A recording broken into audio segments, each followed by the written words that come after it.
అగ్రవర్ణాలతో పాటే వెనుకబడిన వర్గాల రిజర్వేషన్లపైన కేంద్రం నిర్ణయం తీసుకోవాలని ముఖ్యమంత్రి చంద్రబాబు డిమాండ్ చేశారు. వాల్మీకులకు ఎస్టీ, రజకులకు ఎస్సీ, కాపు రిజర్వేషన్ల ప్రతిపాదనల సంగతేమిటని ప్రశ్నించారు. రాష్ట్రానికి దక్కాల్సిన సాయంపై జేపీ నేతృత్వంలోని మేధావుల ప్రయత్నాన్ని సీఎం అభినందించారు. జగన్ తమపై అవినీతి ఆరోపణలు చేస్తే ఆకాశంపై ఉమ్మినట్లేనని అన్నారు. కేంద్రం నుంచి 85,000 కోట్ల రూపాయలు రావాలంటూ నిపుణుల కమిటీ నిగ్గు తేల్చడాన్ని ముఖ్యమంత్రి చంద్రబాబు ప్రశంసించారు. రాష్ట్రానికి జరిగిన అన్యాయానికి కేంద్రం బాధ్యత వహించాల్సుండగా అలా జరగలేదనేది మరోసారి వెల్లడైందని సీఎం పేర్కొన్నారు. కర్నూలు జిల్లా కోసిగిలో జరిగిన జన్మభూమి మా ఊరులో సీఎం పాల్గొన్నారు. జేపీ సహా నిపుణుల కమిటీ తమ ప్రయత్నాలకు సంఘీభావం వ్యక్తం చేసిందన్నారు. జయప్రకాష్ నారాయణ గారు ఒక 16 మంది 20 మంది రాష్ట్రంలో దేశంలో ఉన్న నిపుణులతో ఒక కమిటీ వేశారు.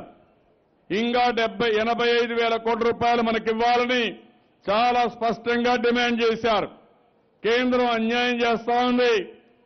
కేంద్ర రాష్ట్ర సంబంధాలు బాగుండాలి. అదే మరిగా రాష్ట్రానికి జరిగిన అన్యాయానికి కేంద్రానికి బాధ్యత ఉంది.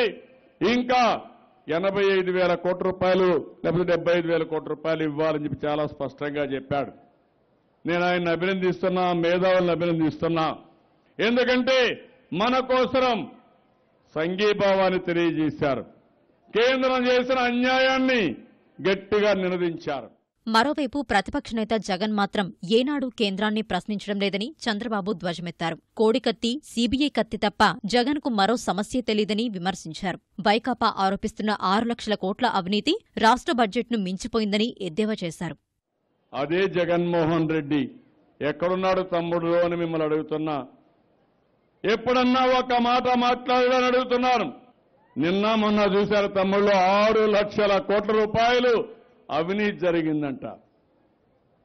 6 లక్షల కోట్లు మన బడ్జెటే లేదు అంటే ఈయన కూడా బురద చల్లితే ఆయనకుండే బురద మనకు అంటుకుంటుందని. పూర్తిగా బురదలో కూరుకుపోయిన మీరు నా మీద బురద చల్లలేరు. ఆకాశం పైన ఉమ్మి మోకం మీద బండిట అవుతుంది తప్ప మనం లేమీ చేయలేరని మరొకసారి హెచ్చరిస్తున్నా.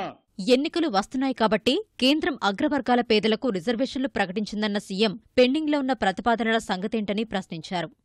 ఎన్నికలు వస్తున్నాయి కాబట్టి 10% అగ్రవర్ణాలకు కూడా ఆర్థికంగా వెనుకబడిన వారికి రిజర్వేషన్లు పెడతామన్నారు. అయితే ఈ రాష్ట్రం నుంచి కొన్ని పంపించాం.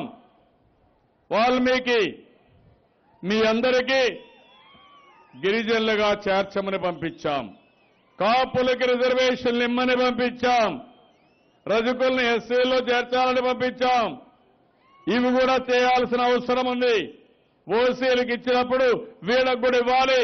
దాన్ని సమర్థిస్తూనే మీ పట్ల అభిమానాన్ని వ్యక్తం చేస్తూ గట్టిగా డిమాండ్ చేస్తున్నాను. పనిచేసే ప్రభుత్వానికి అండగా నిలవకుంటే కూర్చున్న కొమ్మను నరుక్కున్నట్లవుతుందన్న సీఎం ప్రజలంతా ముక్తకంఠంతో తనకు మద్దతు పలకాలని విజ్ఞప్తి చేశారు.